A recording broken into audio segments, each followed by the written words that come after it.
Welcome to Sportsbeat KC, the Kansas City Star's daily sports podcast. It's Wednesday, July 1st, and I'm Blair Kirchhoff. Our thoughts about major college football when June started were mostly about when athletes would arrive back on campus after remaining home during the COVID pandemic. But by the end of June, the narrative had changed. It was a month of social activism, and it included Kansas State. Less than a week ago, players threatened to boycott if the university didn't address a social media post that was disparaging to George Floyd, who had died at the hands of a white Minneapolis police officer.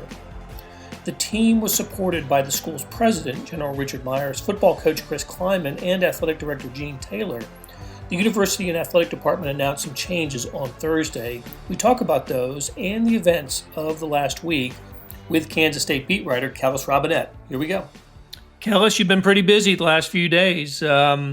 Let's bring us up to speed on the latest. Where Kansas State put out a couple of releases today, Thursday, on basically calls for action by the university and the athletic department. How about just giving us some highlights of what we heard today from Kansas State, and after you do that, we'll go into deeper detail about how this all started.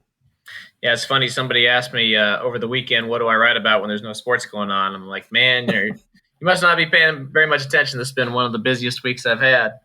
Absolutely. So the Kansas State football team announced last week, in unison that they were pretty upset about the insensitive tweet that a fellow student sent out about George Floyd, and until the university created a policy that would basically deter future students from doing the same thing, they weren't going to participate in any kind of practices or games or meetings or anything at all, really.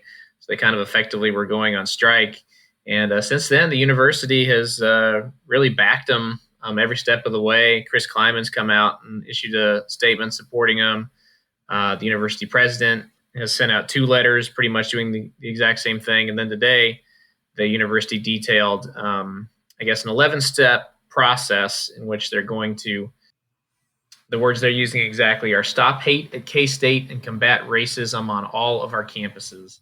And those, range from anything from increasing recruitment efforts that'll aim at bringing a more diverse student body to Manhattan to, initiating some type of policy that will make it, that will create punishments for students who use platforms like social media or other areas to just basically spew hate against other students and so forth.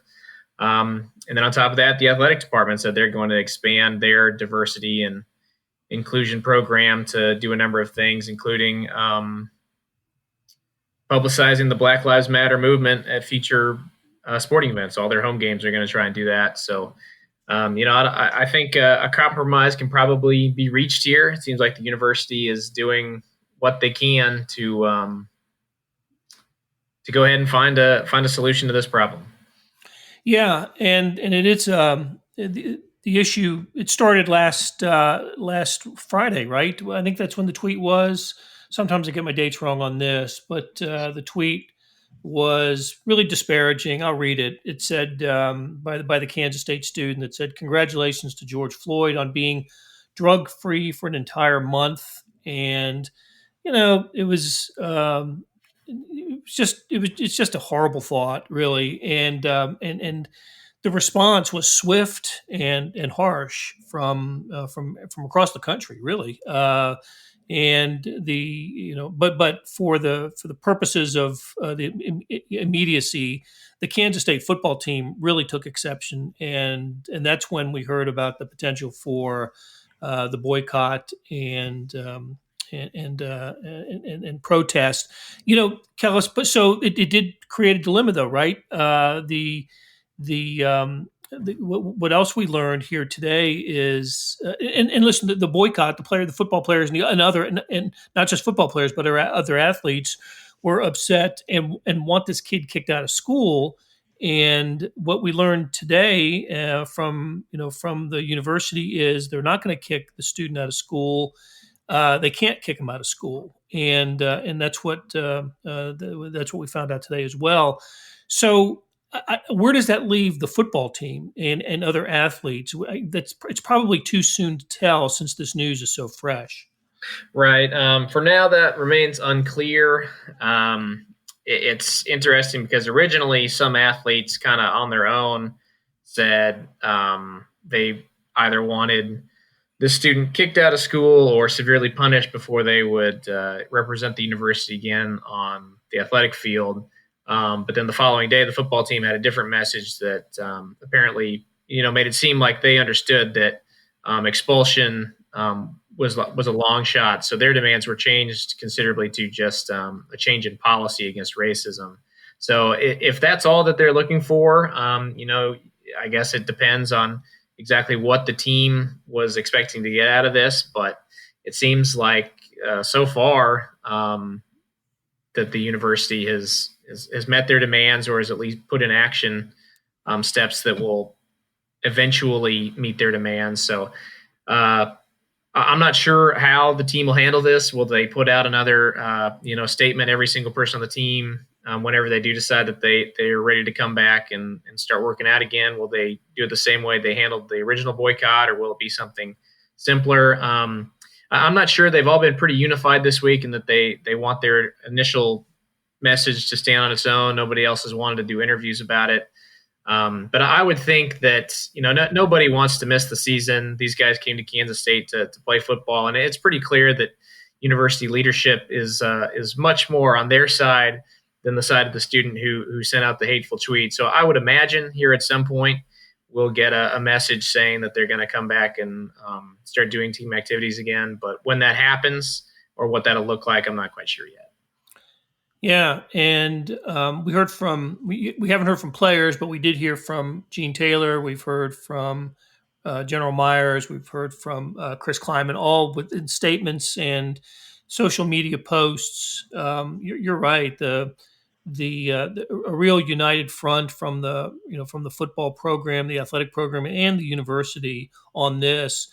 Kellis, you live in Manhattan. I'm just wondering if there was, look, and I don't know how much how you or anybody else is getting out and about these days in the continued COVID world that we're in, but is there any buzz around town about this? So I'm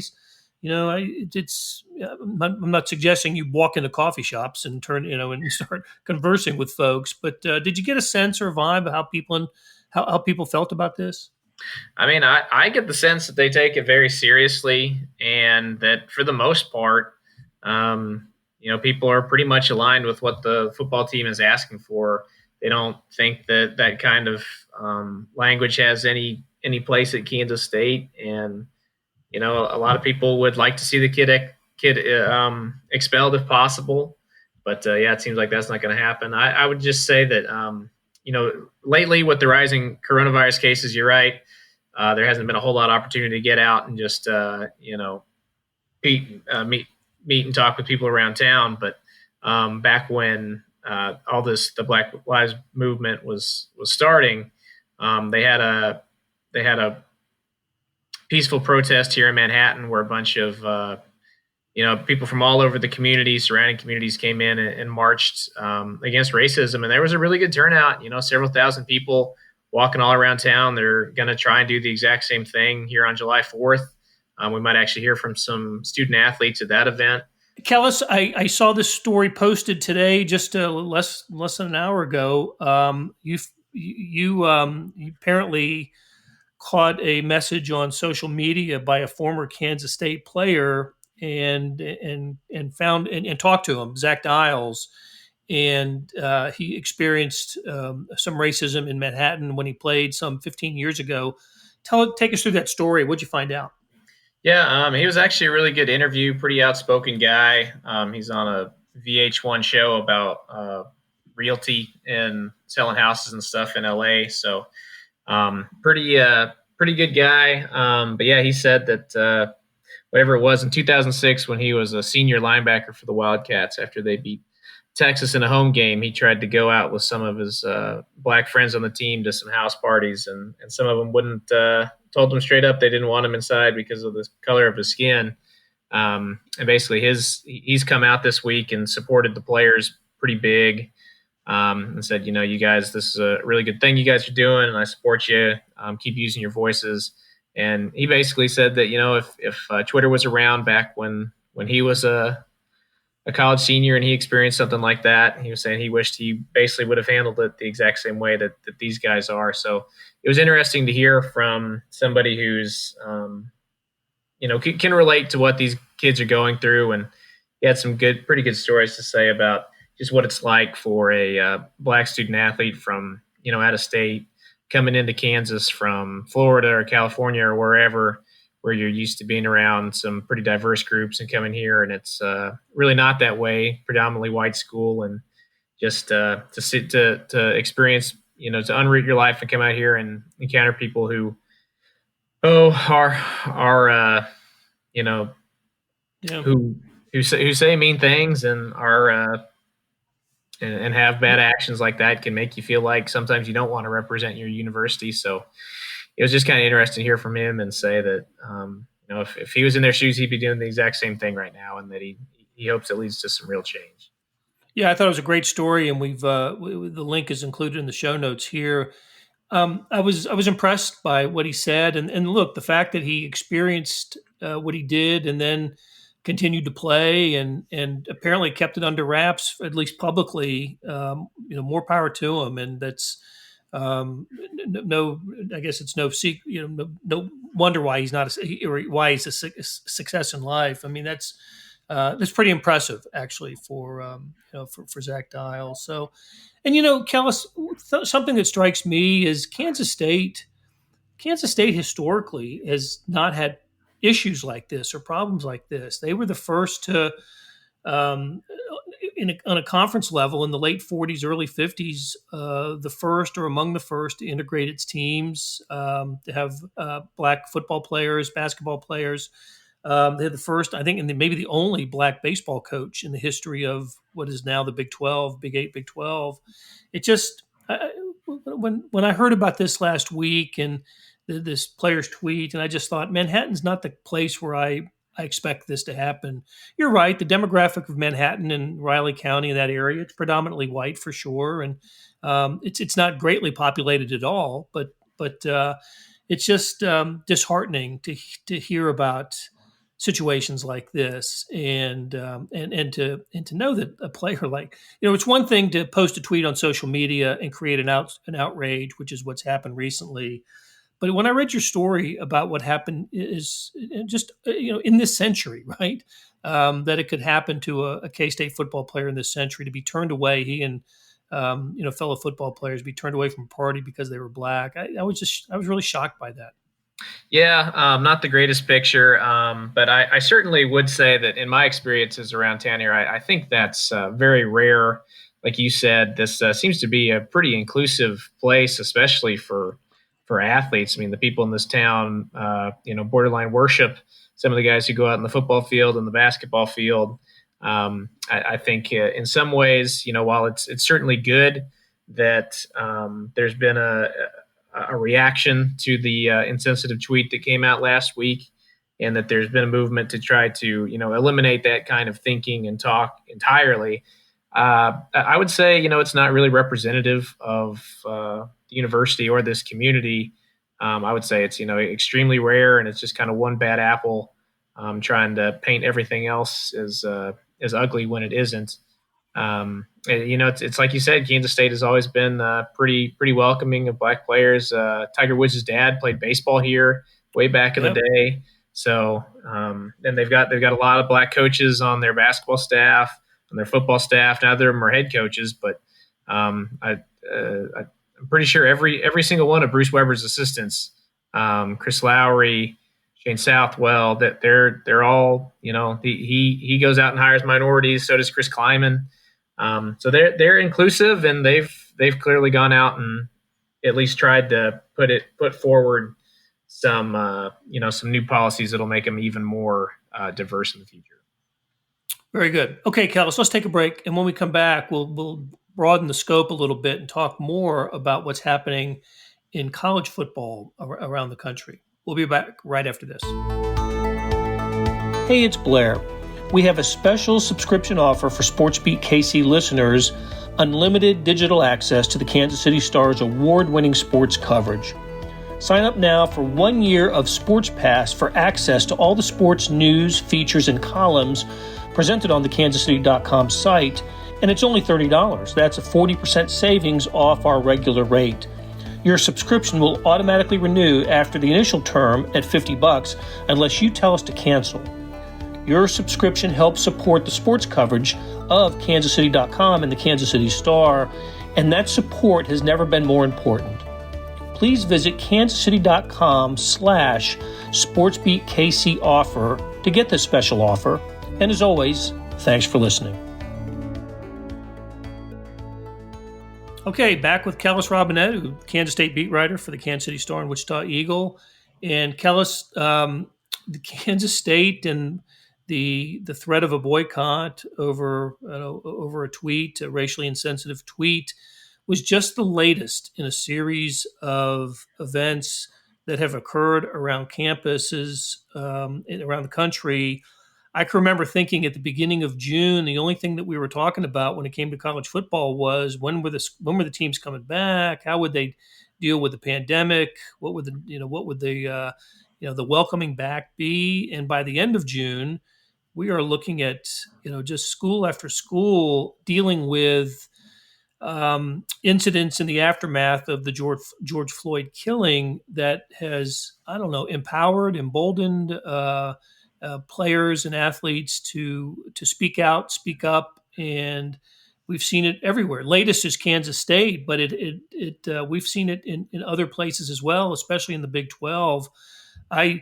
I wrote a little column about it this morning. I think that maybe the biggest moment over the last month was when Oklahoma State running back Chuba Hubbard, called out Mike Gundy on social media. Gundy wearing the T-shirt that he found offensive, and by 24 hours later, Gundy, in his second video appearance, apologized for the insensitivity of after talking to his team, the insensitivity of the T-shirt. So. I know it's a kind of a broad question, but why is all this happening now? Besides the obvious, the reaction to the George Floyd, but does the pandemic play into it? No football action. Why is this happening? Well, I think that's part of it, just that there's so little else going on. Everybody's in quarantine and on Twitter all day and looking for anything to speak up about. I do think that's part of it. If we were in a normal schedule, maybe that wouldn't be this way. But I also think that kind of what you touched on in your column, which I thought was really good, is that a lot of these players have figured out that they've got some power, they've got a voice. And if they choose to use their platform in the right way, people will listen. You mentioned a lot of things there in your intro to this question, but even at Mississippi State, their star running back Kylan Hill came out and said he wasn't going to play anymore unless the state changed its flag. And what happened? Within a few weeks, the state flag was changed. Even though that upset some people, I would certainly say it was a good move. But that just goes to show you that these athletes have power, and a lot more so than even 5 years ago. I feel like it used to be that if a player spoke up against a coach or really anything like that was deemed to be politically correct, they were just kind of beaten back, and the coach had the power, not the player. And now I don't know if some of the reform that's happened in NCAA athletics with the transfer changes where coaches can't hold players back anymore. I don't know if that has anything to do with it, but it's all kind of added up into this current scenario where if players are truly unhappy about something, they can actually step forward and say, hey, I want some change, and people have to listen to them. And I think that's the biggest reason it's happening right now. Absolutely. You're right. I think they understand that there's no game without them. There is no, and without game, there's no, we've stressed the importance of the revenue that college football generates for the athletic department in this in the weeks and the months that we've been inactive because of the pandemic. We've emphasized just how much football revenue means. So, and the people who produce that revenue are the people that suit up every week, and we know that they have they've become more empowered just over the last few years, and will soon be able to cash in on their name, image, and likeness. So I've long believed that needed to happen. It's going to happen, but to broaden, it's one thing to stick up for yourself, right, and to be able to monetize your image, but to take on the bigger issues like what Kansas State players are doing. And you mentioned Kylan Hill at Mississippi State, he was backed by his football coach, Mike Leach, and also Ole Miss coach Lane Kiffin, along with a bunch of other coaches and athletic administrators in that state. They went and visited the state legislature to support the idea of getting the Confederate emblem off of the Mississippi flag. And the other couple of the other examples, the University of Texas players have listed some grievances that have to do with the names of buildings on campus, buildings that were named for either slaveholders or people with racist backgrounds. And even the Eyes of Texas, the song that is played after every game, that the players are they have to stand and with their fingers in the air, their horns up sign, hand sign, they have to sing, has racial overtones, and the players don't want to sing that anymore. They don't even want that part of their part of the program. So yeah, we're seeing it all over the place. Iowa getting rid of its strength and conditioning coach after a couple of decades because he was accused of some racial insensitivity. Now we're seeing it really is a change in college sports. And I'll go back and say, look, if the COVID wasn't here, if life was normal, I'm not sure. I'm not sure the reaction would have been this strong to the George Floyd killing. But I just think the pent up the nature of life right now has given just maybe given the players and athletes, college athletes, a kind of a stronger platform or forum to make their voices heard. And listen, I think it's good. I think it's a good thing. They're realizing what their influences is and they're using it, and they're using it for social change and justice. And what better way to use your voice than to create fairness in what you think is in situations that you believe are unfair. Yeah, I'm all for more power for the athletes, and I think one thing that all this coronavirus stuff has really pointed out, when everybody says that football is just vital to the college athletics world, in that if it's not played this season, all these athletic departments are going to lose a lot of money, and they don't know how they're going to make ends meet in future seasons. Well, I think that's opened some eyes for some players too, that if football is that important, maybe they should deserve a little bit more. And now they're kind of trying to exert a little bit more power because they know that they have it. Right. Hey, Kellis, the last time we talked to you, we talked about the COVID and the pandemic and Kansas State's numbers. Any news or any updates on that? What's happening with the Wildcats and their football players? I forgot what the number was for players that needed to be quarantined, but it was a little higher than some of the other schools. Yeah, so when they decided to go ahead and shut down all football workouts, they had 14 positive cases, all within the football team. And they said there was just too many. It was spreading too fast. So they told everybody to go back home and come back in 2 weeks. So starting Sunday, players if they want to, are allowed to come back, start returning to campus early next week. The hope is that, again, this is if the players decide to end their boycott and come back. Next week, they would start testing again. And on July 13th, that Monday, they would go ahead and resume workouts. So obviously, most of the players have gone back home. Not too many are around right now, so we'll see what the numbers show when they test again. That'll be the big the big thing to find out what they can do from there. But the main thing that they've really stressed is that you need to wear a mask. You need to be careful when you go out and mingle, because if you want to have a football season this year, you need to have this coronavirus stuff under control. And that's maybe something that they totally didn't quite understand, how easy it was to spread the illness around whenever the the cases spiked here in Manhattan a week or two ago. So hopefully they figured that out now. And when they do start resuming, they do all come back and try to get things rolling again. They can do it a little bit smarter. Yeah. Well, here's wishing good health to everyone, not just in the football program, but to everyone. And so that'll do it for us, Kellis. I appreciate you spending some time with us, and we will catch up again soon. And maybe next time we will just talk football or basketball or games. Wow, that'd be nice. Here's hoping. All right. Thanks, Kellis. All right, thanks, Blair. That'll do it for today. Thanks to our production staff of Derek Donovan, Savannah Smith, Randy Mason, Beth Welsh, Jeff Rosen, and Chris Fickett. Tip of the cap to Kellis Robinett for joining us today and talking about Kansas State.